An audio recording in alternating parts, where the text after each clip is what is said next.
estamos aqui hoje para falar de um artigo, eu vou falar sobre o artigo do autor, mas primeiro eu vou falar quem é o autor. O autor, ele se chama George Monbiot. Quem que é o George Monbiot? Vamos lá, vamos procurar aqui.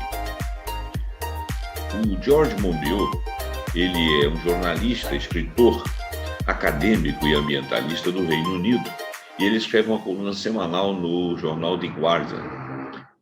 Na biografia dele consta o Captive State, que é The Corporate Takeover of Britain. Isso aí é da Wikipedia, tá? Eu o conheci através desse artigo aqui, num site chamado Outras Palavras, que eu gosto muito. E ele fala, o título desse artigo dele é Não Acredite em Poupar Canudinhos. Vamos tentar entender isso aí.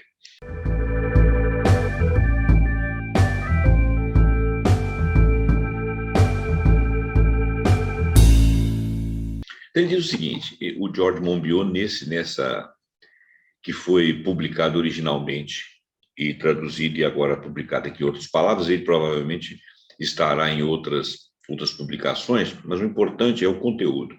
Há um truque por trás da narrativa que reduz nossa ação contra a catástrofe climática a escolhas individuais de consumo. Escolhas individuais de consumo significa desprezar a ação política, única força capaz de evitar o pior e aquela que o poder econômico mais teme. Olha bem, o que ele quer dizer com isso? Esse banner de entrada aí, o que quer dizer com isso? Ele está querendo dizer o seguinte, a ação coletiva é a ação que faz pressão.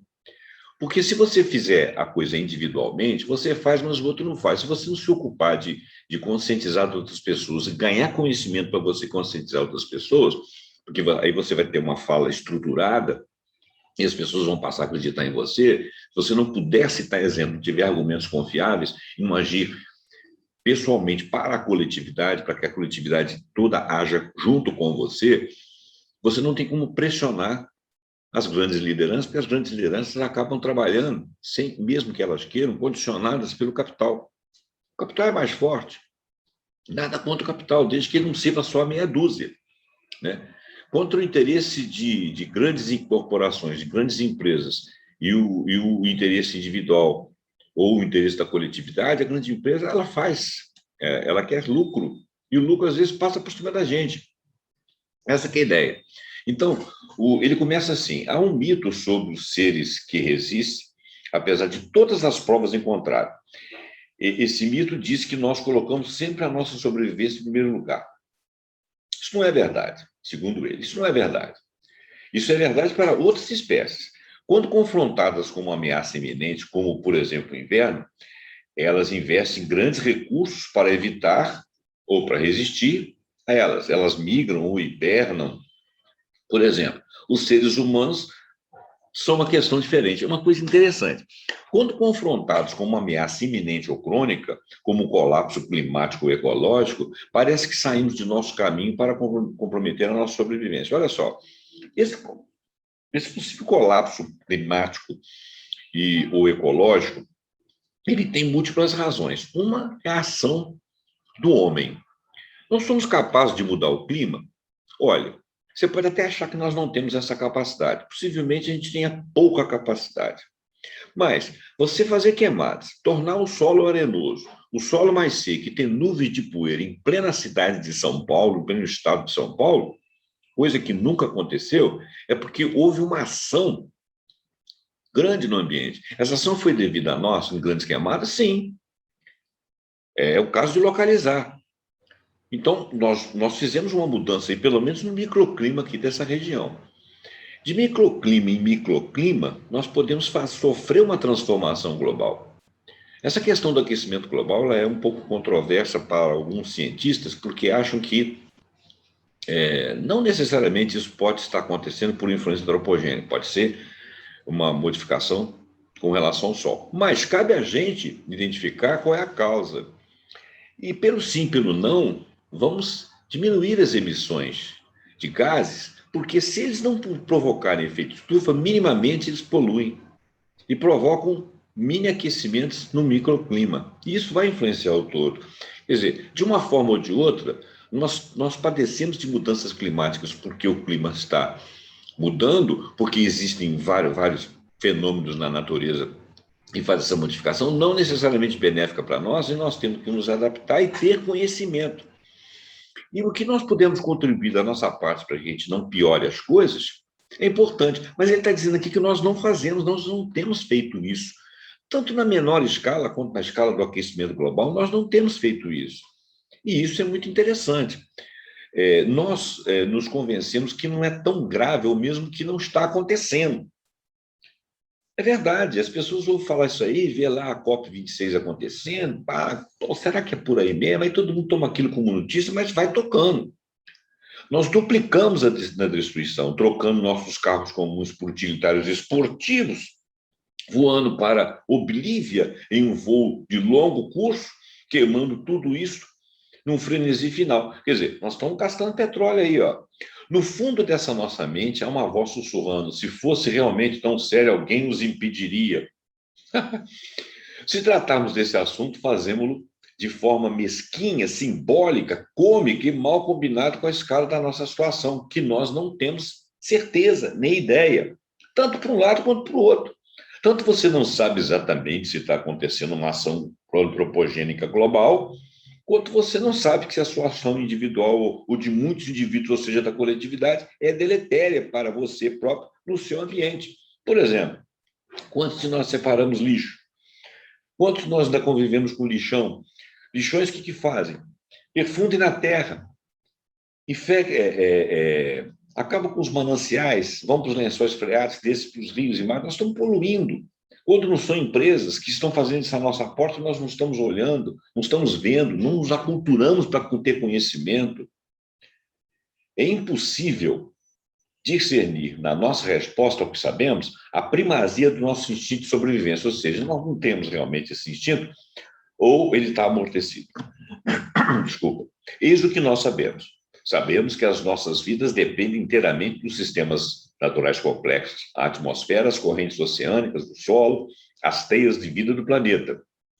As pessoas que estudam sistemas complexos descobriram que eles se comportam de uma forma consistente. Não importa se o sistema é uma rede bancária, um estado-nação, uma floresta tropical ou uma plataforma de gelo antártico. Seu comportamento segue certas regras matemáticas, previsíveis, perceptíveis. Talvez não tão previsíveis, mas regras que nós podemos estudar e percebê-las. Em condições normais, o sistema se regula-se a si próprio, mantendo um estado de equilíbrio, ou querendo chegar a esse equilíbrio, como nós, por exemplo, nosso organismo trabalha sempre tentando chegar na homeostase, um equilíbrio na dinâmica do organismo. Ele pode absorver estresse até certo ponto.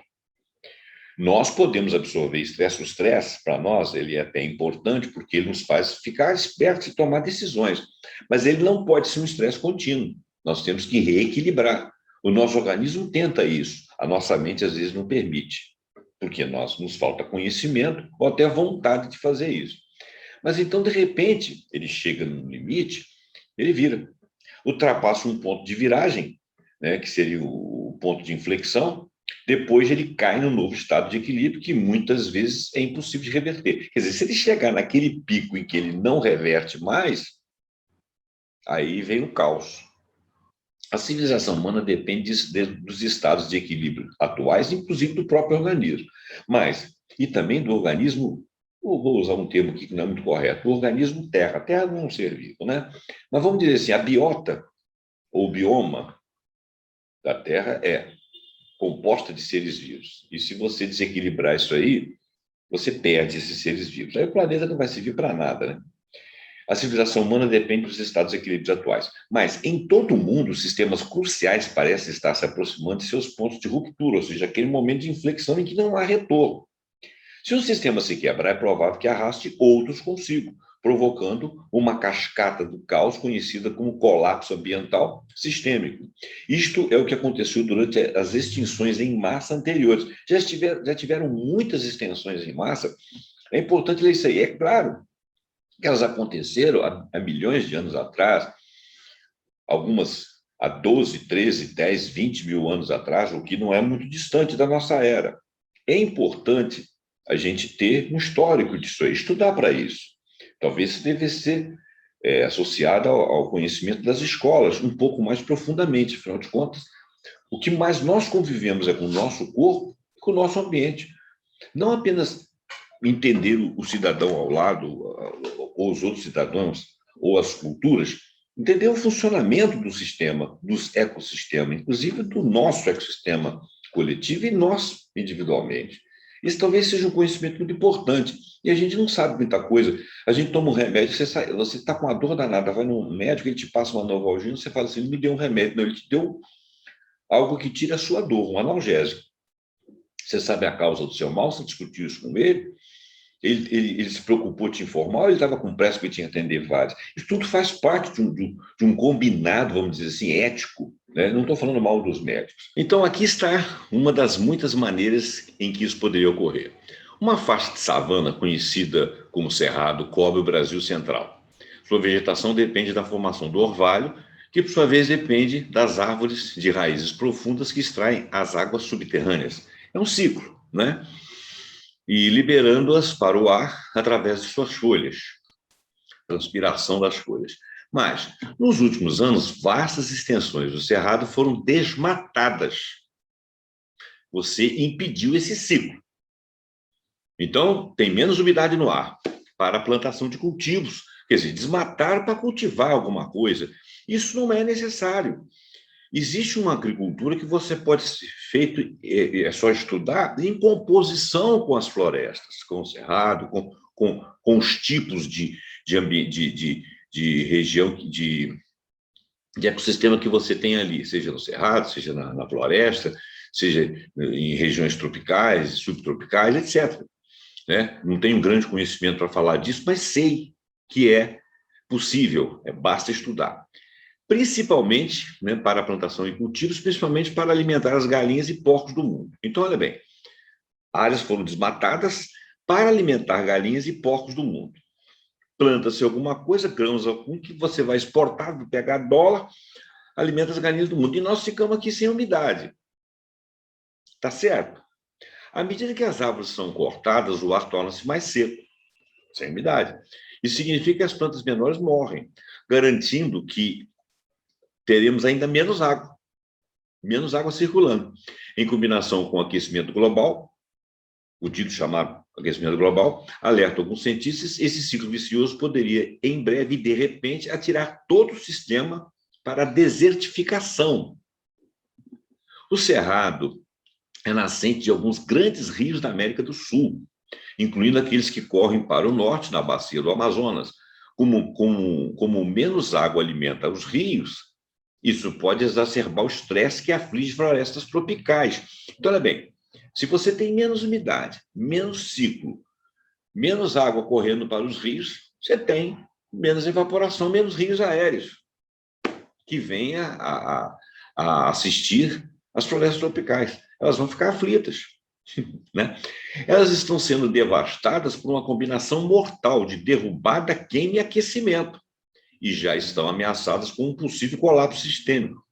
Tanto o cerrado como a floresta tropical criam rios no céu, correntes de ar úmido que distribuem chuvas pelo mundo, no nosso continente e para o resto, e ajudam a impulsionar a circulação global, o movimento do ar e das correntes oceânicas.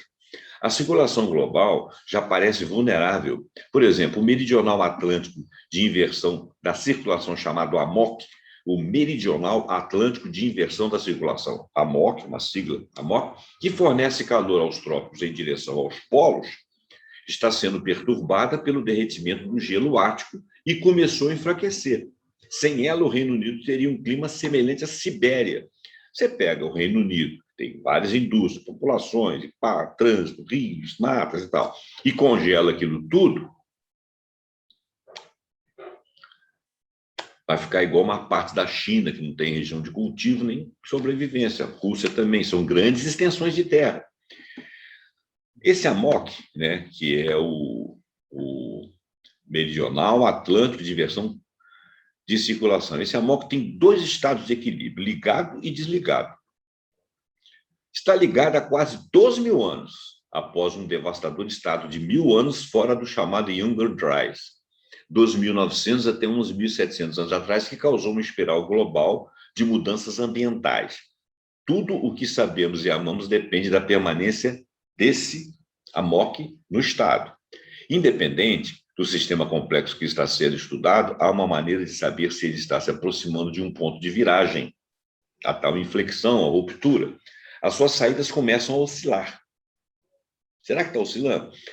Quanto mais perto o seu limiar crítico se aproxima, mais selvagens são as flutuações, ou seja, as oscilações. O que vimos este ano é um grande tremeluzir global à medida que os sistemas terrestres começam a quebrar. Ano de 2021, que nós estamos falando. As cúpulas de calor sobre a costa ocidental da América do Norte, os enormes incêndios ali na Sibéria e ao redor do Mediterrâneo, as inundações letais na Alemanha, Bélgica, China, Serra Leoa, esses, então, seriam sinais que, em código climático Morse, soletram a palavra ponto de ruptura. Você pode esperar que uma espécie inteligente responda a esses sinais, rápida e conclusivamente, alterando radicalmente sua relação com o mundo vivo. Mas não é assim que nós funcionamos. A nossa grande inteligência, a nossa consciência altamente evoluída, que em outros tempos nos levou tão longe, agora trabalha contra nós. Mas por quê? Agora eu vou sair do texto.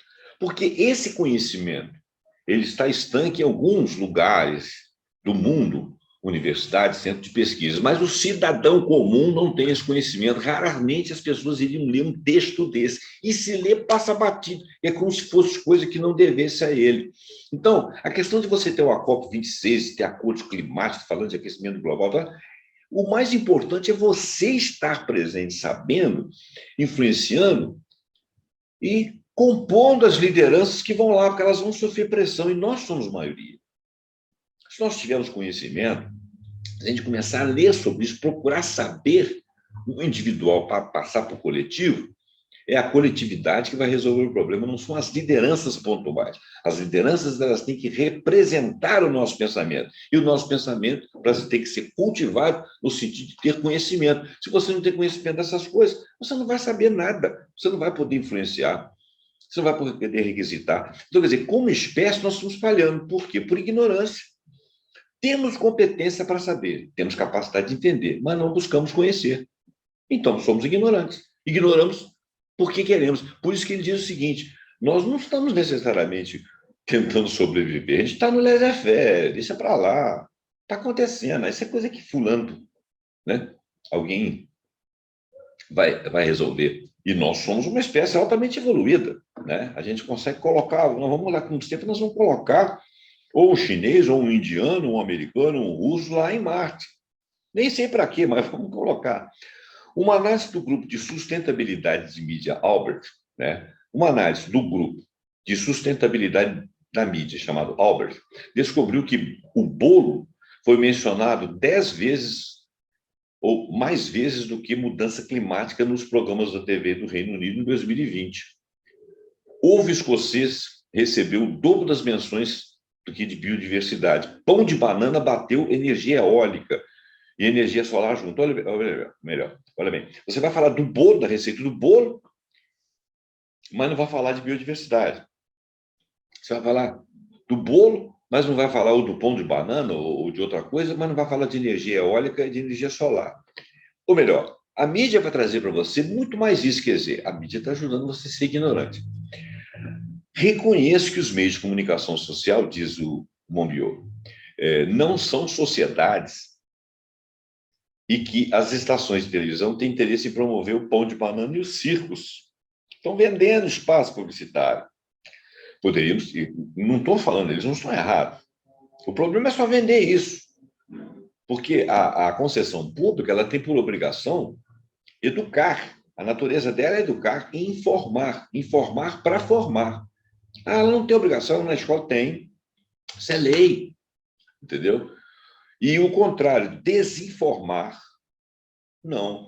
Ela pode também entreter, mas existe um lado de conhecimento, um lado de informação. E esse lado de informação é um lado baseado no conhecimento. Se você passar toda hora uma coisa qualquer lá e muda para receita de bolo, muda para isso, muda para aquilo, as coisas se perdem.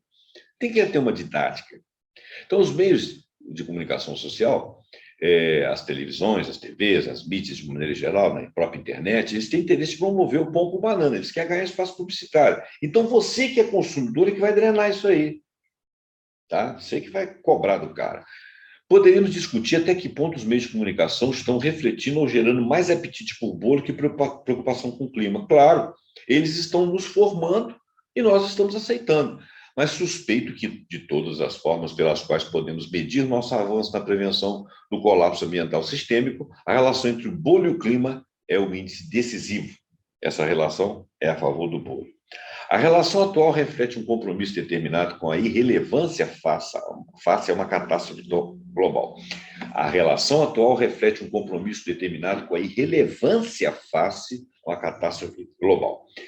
Sintonize praticamente qualquer estação de rádio a qualquer momento e você pode ouvir a frenética distração operando. Não apenas a estação de rádio, não apenas a TV, mas todas as plataformas na internet, as redes sociais, são coisas muito rápidas, você vai passando um feed, nada te traz informação, quando não te traz fake news, sem nenhuma crítica, sem que você possa parar aquilo ali, formalizar uma narrativa, fazer um contexto histórico, nós estamos à deriva, hipnotizados. Enquanto ao redor do mundo os incêndios crepitam, as enchentes varrem os carros das ruas e as plantações secam, você ouve um debate sobre se é melhor sentar ou ficar em pé enquanto puxa as meias. Ou uma discussão sobre charcutaria para cães, que eu nem sei o que é. Não estou inventando esses exemplos. Eu tropecei neles enquanto passeava entre canais em dias de desastre climático. Estava acontecendo uma hecatombe climática ali, uma enchente, os carros flutuando e o pessoal falando lá, se você vai puxar a meia sentado em pé. E te distraindo, né? E se um asteroide se dirigisse para a Terra e ligássemos o rádio, provavelmente ouviríamos. Então, o tema quente de hoje é: qual é a coisa mais engraçada que já te aconteceu enquanto comias um kebab? É assim que o mundo acaba, não com um estrondo, mas com uma brincadeira. Diante de crises em uma escala sem precedentes, como nós estamos vivendo, né? Nossas cabeças estão cheias de balbuciar insistentemente. A banalização da vida pública cria um loop. Torna-se socialmente impossível falar de qualquer outra coisa. Não estou sugerindo que devemos discutir apenas catástrofes iminentes, só apenas contra os banimentos do assunto. Não é só nos canais de música e entretenimento que prevalece essa irrelevância mortífera. A maioria das notícias políticas não passa de fofoca. Quem está dentro, quem está fora, quem disse o quê, não disse, me disse nada. Cuidadosamente evita-se o que está por baixo, o dinheiro negro, a corrupção, a mudança do poder para longe da esfera democrática. Isso está acontecendo no mundo. O colapso ambiental que faz um disparate das suas obsessões. Tenho certeza que não é deliberado. Acho que ninguém, perante a perspectiva de colapso ambiental sistêmico, está dizendo a si mesmo: rápido, vamos mudar o assunto para a charcutaria para cães. Funciona a um nível mais profundo do que esse. Com certeza. É um reflexo subconsciente que nos diz mais sobre nós mesmos do que as nossas ações conscientes. A conversa do rádio soa com os sinais distantes de uma estrela moribunda. Há alguma espécie de libélulas cuja sobrevivência depende da quebra da película superficial da água do rio. Toda a coisa ali que ela tem uma película. Você vê quando a água está espalhando ali, ela forma uma bolhazinha, e aquilo ali é uma película muito tênue, você rompe ela com facilidade. A libélula é muito leve, né? E ela pousa sem afundar. Então, ele diz que a sobrevivência dessa espécie, a fêmea, rompe essa película, que é uma proeza para uma criatura tão pequena, tão delicada, tão leve, e depois nada pela coluna de água para pôr seus ovos no leito do rio. Se ela não conseguir perfurar essa superfície, essa película, ela pode não fechar o ciclo da vida, e sua prole morre com ela vai ser extinta. Esta também é a história humana. Se não conseguirmos furar a superfície vítrea da distração e nos envolvermos com o que está por baixo, não garantiremos a sobrevivência de nossos filhos ou talvez de nossa espécie. Mas parecemos incapazes ou relutantes em quebrar o filme dessa superfície. Eu penso nesse estranho estado com a nossa tensão superficial. É a tensão entre o que sabemos sobre a crise que enfrentamos e a frivolidade com a qual nos distanciamos dela. A tensão superficial domina mesmo quando afirmamos estar lidando com a destruição dos nossos sistemas, os sistemas que suportam nossa vida. Concentramos-nos naquilo a que chamamos de microbolhas consumistas, que ele fez uma sigla MCB, microbolhas consumistas. Esse MCB aí é sigla em inglês, né? Pequenas questões como colherinhas de plásticos e copo de café, em vez de enormes forças estruturais que nos conduzem à catástrofe. Somos obcecados por saco de plástico. Acreditamos que estamos fazendo um favor ao mundo ao rejeitar sacolas plásticas, embora em uma estimativa, o impacto ambiental de produzir sacola de algodão orgânico seja equivalente a 20 mil sacolas plásticas. Olha bem, ninguém está falando que você preservar o mundo de jogar sacolas plásticas por aí está errado. O que ele está dizendo é o seguinte, que a gente se basta com isso. E não tem conhecimento para saber que se você produz uma outra sacola de algodão orgânico, é como se você estivesse jogando 20 mil sacolas plásticas no lixão, poluindo o ambiente. Quer dizer, falta conhecimento. Estamos justamente horrorizados com a imagem de um cavalo marinho com a cauda enrolada em torno de um cotonete. Coitado, ele vai morrer e tal. Realmente. Mas, aparentemente, despreocupados com a eliminação de ecossistemas marinhos inteiros pela nossa indústria pesqueira. Nós abanamos a cabeça e continuamos a comer a nossa rota através da vida marinha. Uma empresa chamada Solitaire Power recebe ampla cobertura da mídia por sua alegação de estar, entre aspas, combatendo as mudanças climáticas, fecha aspas, ao capturar o dióxido de carbono exalado por trabalhadores do escritório. Sim, dióxido de carbono é o CO2 aí, que provoca efeito estufa, em tese. Mas sua unidade sugadora de carbono, uma torre de aço e eletrônica ambientalmente caríssima, extrai apenas 1 quilograma de dióxido de carbono a cada 8 horas de um escritório.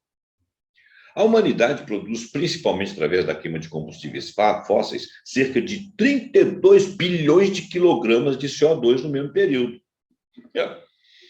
Não acredito que o nosso foco em soluções microscópicas seja acidental, mesmo que seja inconsciente. Todos nós somos especialistas em realçar as coisas boas que fazemos para ofuscar as más. As pessoas ricas podem convencer-se de que se tornaram verdes porque reciclam, enquanto esquece que tem uma segunda casa, sem dúvida, a mais extravagante de todas as suas agressões ao mundo vivo, já que outra casa tem de ser construída para acomodar a família que deslocaram. E suspeito que, em algum recanto profundo e não iluminado de nossa mente, nós nos asseguramos de que, se nossas soluções são tão pequenas, o problema não pode ser tão grande. Então, essa é a nossa sensação. Não estou dizendo que as coisas pequenas não importam. Eu estou sustentando que elas não devem importar e excluir com isso as coisas que importam mais. Todas as pequenas coisas contam, mas não muito. O foco do MCV lá, a sigla lá do consumidor, microbolhas de consumo, está alinhado com a agenda corporativa. O esforço deliberado para nos impedir de ver o panorama geral começou em 1953 com uma campanha chamada Keep America Beautiful. Mantenha, entre aspas, mantenha, entre parênteses, mantenha os Estados Unidos bonitos. Então, Keep America Beautiful. Foi fundado por fabricantes de embalagens motivados pelo lucro que poderiam obter com as substituições de embalagens reutilizáveis por plásticos descartáveis. Não, esse litro de vidro ele retorna, vamos utilizar. Não, vamos fazer de plástico aí, o PET aí, vende esse troço aí, joga essa porcaria fora e pronto, é muito mais rápido. Acima de tudo, eles queriam rejeitar as leis estaduais que obrigavam a devolver e reutilizar garrafas de vidro. Eu sou da época em que você comprava refrigerante e levava para casa e tinha que devolver a garrafa. Elas eram reutilizáveis. De repente mudou isso tudo. Claro que eu não sou de 1953. De 1953 começaram a reverter isso. Quando chegou aqui, muitos anos depois que eu nasci e tudo, ainda tinha essa prática, pelo menos aqui no Brasil. Talvez lá na América já não tivesse mais. Keep America Beautiful transferiu a culpa pelo tsunami do lixo plástico que os fabricantes causaram para os bichos do lixo, um termo que eles inventaram. A campanha Love Where You Live, lançada no Reino Unido em 2011 por Keep Britain TD Imperial Tobacco, McDonald's e os fabricantes de doce Wrigley, pareceu me desempenhar um papel semelhante. Tinha o bônus adicional, como se destacava fortemente nas salas de aula, de conceder a exposição do Imperial Tobacco às crianças em idade escolar. O foco corporativo no lixo ampliado pela mídia distorce nossa visão sobre todas as questões ambientais. Quer dizer, essas empresas começaram a fazer um marketing contrário, falando de lixo e de acomodamento, né, de reutilização de coisa, porque no marketing estava pegando mal para eles, não fizeram marketing a favor. Né? E o foco corporativo do lixo ampliado pela mídia distorce nossa visão sobre todas as questões ambientais. Quer dizer, esse foco aí, não, a marca tal está distorcendo, retirando nosso foco. Por exemplo, um recente levantamento das crenças públicas sobre poluição dos rios descobriu que o lixo e plástico era, de longe, a maior causa nomeada pelas pessoas. As pessoas pegaram na mídia aquilo ali e incorporaram. Aquilo está errado? Não necessariamente. Seguida do esgoto. O lixo está muito abaixo da lista. Não é que o plástico não seja importante, é o que eu estou falando. O problema é que quase a única história que nos chega. E as outras histórias não estão chegando. Em 2004, a empresa de publicidade Ogilvy and Mather, que trabalha para a gigante petrolífera BP, British Petroleum, levou esta mudança de culpa um passo à frente ao inventar a pegada pessoal de carbono. Foi uma inovação útil, mas também teve o efeito de desviar a pressão política dos produtores de combustíveis fósseis para os consumidores. Olha bem, as companhias petrolíferas não pararam por aí. O exemplo mais extremo que vi foi um discurso do chefe executivo da companhia petrolífera Shell, Ben Van Beurden, em 2019. Ele nos instruiu para comer sazonalmente e reciclar mais. E repreendeu publicamente seu motorista por comprar uma cestinha de morangos em janeiro. A grande transição política dos últimos 50 anos, impulsionada pelo marketing corporativo, foi uma mudança de abordagem coletiva dos nossos problemas para uma abordagem individual. Em outras palavras, ela nos transformou em cidadãos consumidores. De cidadãos para consumidores. Não é difícil ver por que temos sido levados por esse caminho. Como cidadãos unidos para exigirmos mudanças políticas, nós somos poderosos. Como consumidores, somos quase impotentes, nós somos receptivos. Em seu livro Vida e Destino, Vasily Grossman observa que, quando Stalin e Hitler estavam no poder, um dos traços humanos mais surpreendentes que veio à tona foi a obediência. Agir sozinho, ver-nos como consumidores, fixar-se nas microbolhas consumistas e em trivialidades de ilusão da mente, mesmo quando o colapso ambiental sistêmico se aproxima, essas são formas de obediência. O que ele está falando aqui é muito parecido com o que o Byung-Chul Han falou. Existia a época do comando da sociedade que era hierarquizada, sociedade disciplinada. Hoje, nós não vivemos numa sociedade de comando com uma estrutura de autoridade. Hoje nós vivemos tão distraídos em torno das coisas que nós somos facilmente manipulados, né? Mas somos obedientes às mesmas causas. Embora nós sejamos os nossos próprios algozes, nós nos damos o comando de ser obediente àquelas regras, que são o próprio espetáculo da distração. Preferimos enfrentar a morte civilizacional do que o constrangimento social causado por suscitar assuntos incômodos e os problemas políticos envolvidos na resistência a forças poderosas. Até porque nós não reunimos conhecimento para perceber que estamos distraídos e estamos obedientes a uma causa que pensamos ser nossa, que não é. Nós estamos o tempo todo fazendo aquilo que esperam de nós. Nós somos consumidores, não somos cidadãos. Então, o que o Mubion aqui não viu foi a sacada do Byung-Chul Han, que nós não continuamos uma sociedade hierarquizada, uma sociedade da obediência, uma sociedade do mando, do comando. Nós estamos com comando subreptício através da nossa distração em muitos assuntos. E como nós queremos nos superar e ser sempre iguais, a mania do igual, e nos superamos e continuamos consumindo e conquistando mais coisas, e consumimos de tudo, de aparência, de comida, de roupa, de fitness, de tudo. Continuamos obedientes a esse sistema, somos consumidores, né?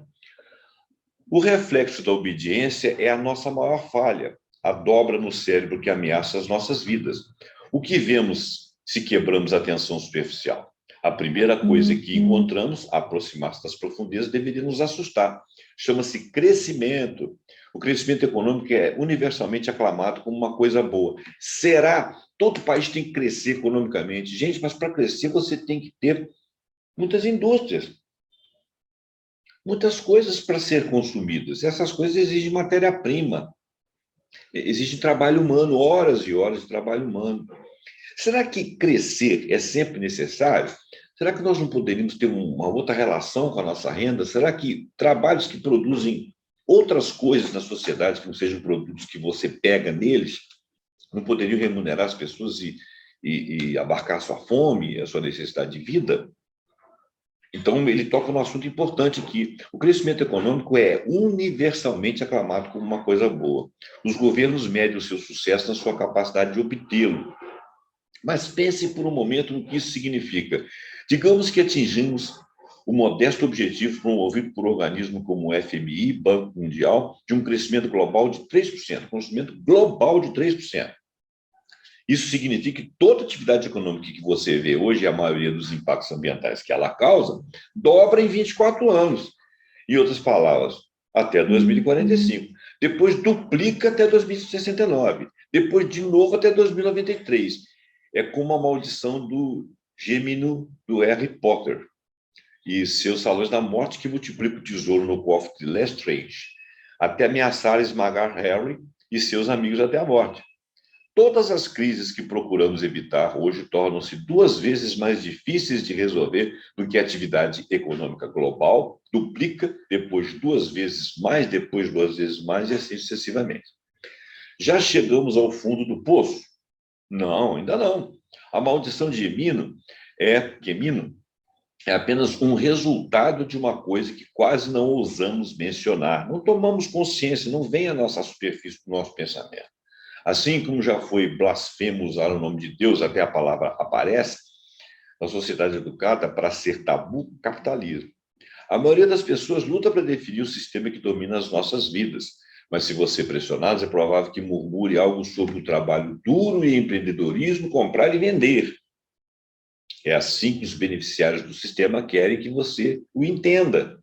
Na realidade, as grandes fortunas acumuladas sob o capitalismo não são obtidas dessa forma, mas através de pilhagem, de monopólios, de roubo de renda, seguidos de herança.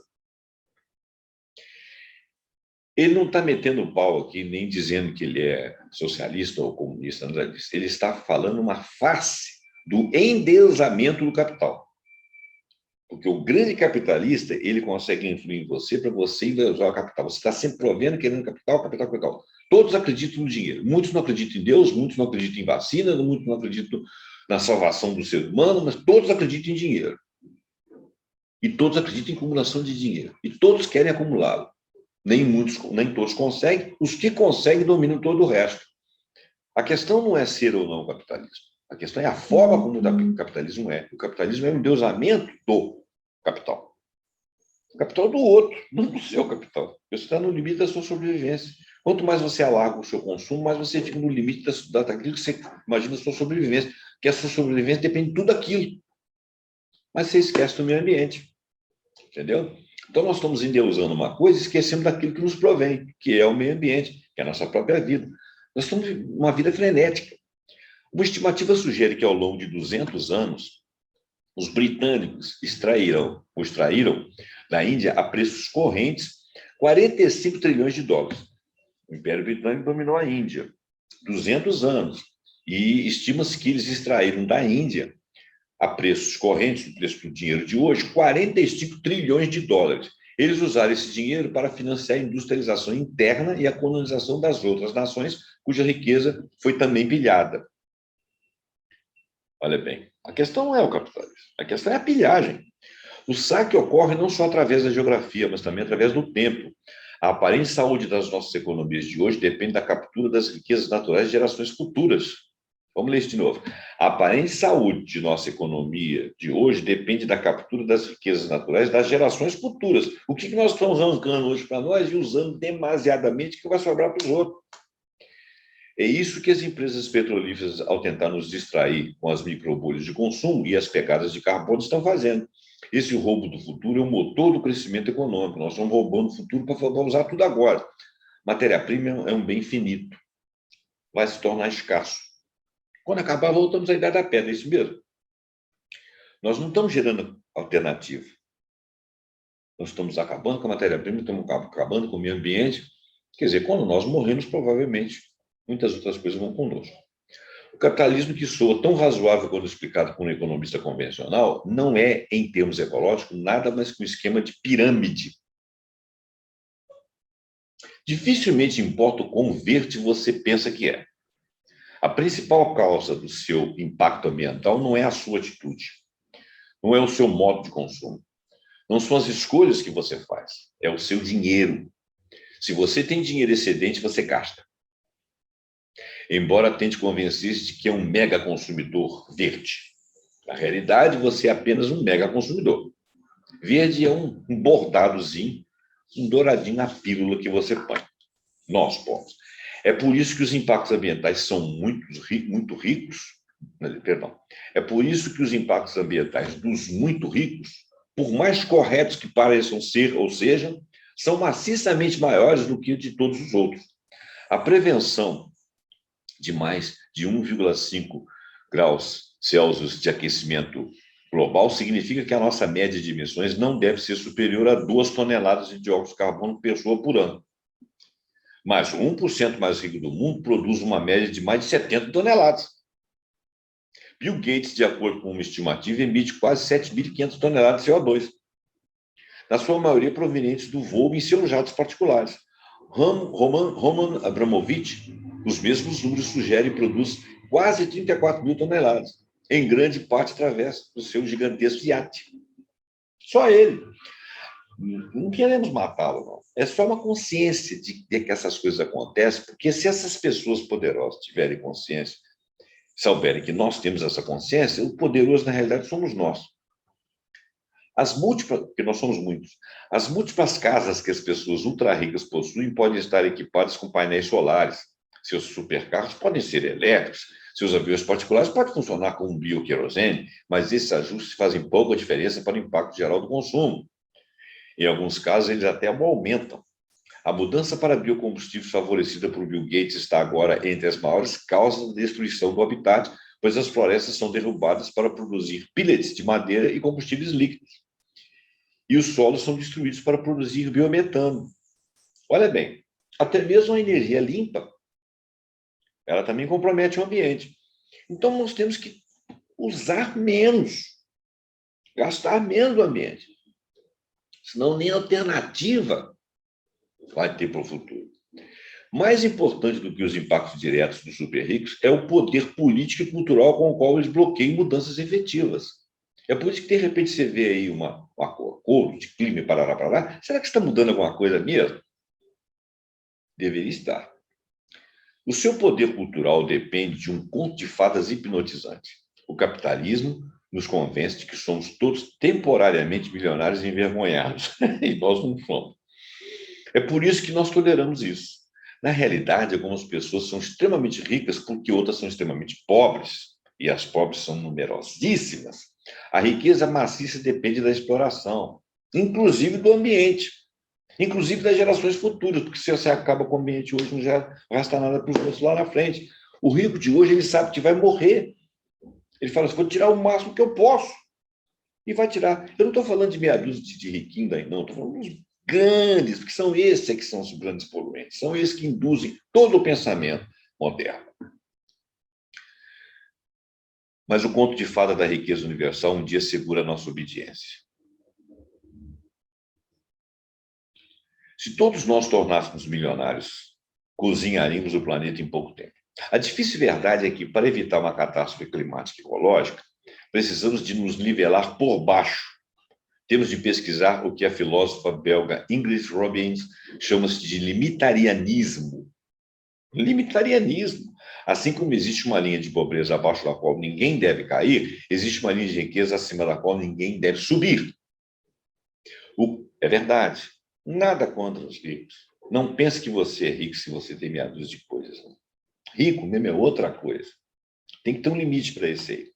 O que precisamos não são de impostos sobre carbono, mas sim de impostos sobre riqueza, porque ela vai ajudar o meio ambiente. Não nos deve surpreender que a ExxonMobil favoreça o imposto sobre o carbono. É melhor do que favorecer o imposto sobre a riqueza dela. É uma forma de MCB, ou seja, de microbolha de consumo. Trata-se apenas de um aspecto da crise ambiental, enquanto transfere a responsabilidade dos principais culpados para todos. Pode ser altamente regressivo, o que significa que os pobres pagam mais do que os ricos, e é verdade. Mas os impostos sobre riqueza atacam o cerne da questão. Eles devem ser suficientemente altos para quebrar a espiral de acumulação e redistribuir as riquezas acumuladas por poucos. Quando ele fala de poucos, é 1%, 2%, 3%. Para vocês terem uma ideia, 1% do mundo, ou 3% do mundo, concentram metade da riqueza mundial. Quer dizer, a riqueza de metade, ou um pouco mais da metade, dos habitantes do planeta. Ora, não é riqueza de quem tem 100 apartamentos, 10 apartamentos, 2 carros, 3 carros, uma fazenda. Não é essa riqueza. É riqueza de muito dinheiro. Entendeu? Porque as pessoas ficam com medo. Eu tenho lá 10 milhões no banco, tenho 50 milhões no banco. Não, o imposto sobre riqueza são valores de riqueza muito alto, mas que é suficiente para fazer uma distribuição. Porque se 3% detém a riqueza de 50%, se você fizer imposto sobre isso aí, você vai assistir os outros 50%. É disso que está se falando. Os impostos sobre riqueza atacam o cerne da questão. Eles devem ser suficientemente altos para quebrar a espiral de acumulação e redistribuir as riquezas acumuladas por poucos. Muito poucos, eu quero dizer. Eles poderiam ser usados para nos colocar em um caminho totalmente diferente, que eu chamo de frugalidade privada, luxo público. Enquanto não há mais espaço ecológico ou mesmo físico suficiente na Terra para que todos possam desfrutar do luxo privado, há o suficiente para proporcionar a todos um luxo público. Parques magníficos, hospitais, piscinas, galerias de arte, quadra de tênis, sistemas de transportes, playgrounds, centros comunitários. Cada um de nós deve ter os seus próprios pequenos domínios, frugalidade privada. Mas quando queremos abrir as nossas asas, podemos fazê-lo sem confiscar recursos de outras pessoas ou da própria natureza. Ao consentirmos na destruição contínua do nosso sistema de suporte da vida, acomodamos os desejos das corporações ultramilionárias e poderosas que elas controlam. Permanecendo presos no filme de superfície, no filme da superfície, na película da superfície, absorvidos pela frivolidade, pelas microbolhas de consumo, concedemos-lhes uma licença social para operar, eles, os ultramilionários. Só resistimos se deixarmos de consentir. Nós estamos consentindo.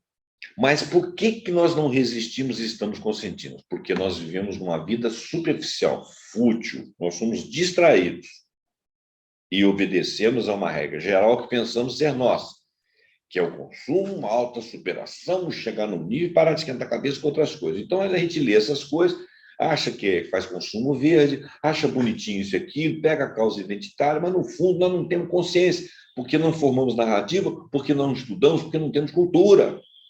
Isso é no mundo todo, isso não é só no Brasil, não. O chinês lá fazendo isso também, o japonês está fazendo isso também. Todas as nações do mundo estão aí permeadas de rede social. Sou contra a rede social? Não, estou fazendo uso de uma aqui agora. Estou contra as plataformas? Claro que não. Eu sou contra a falta de consciência se a gente não saber usar essas benesses para nos aculturar. Só resistiremos se deixarmos de consentir. Os defensores da democracia do século XIX sabiam disso. Os sufragistas sabiam disso, Gandhi sabia disso, Martin Luther King sabia disso. Os manifestantes ambientais que exigem mudanças sistêmicas também compreenderam essa verdade fundamental.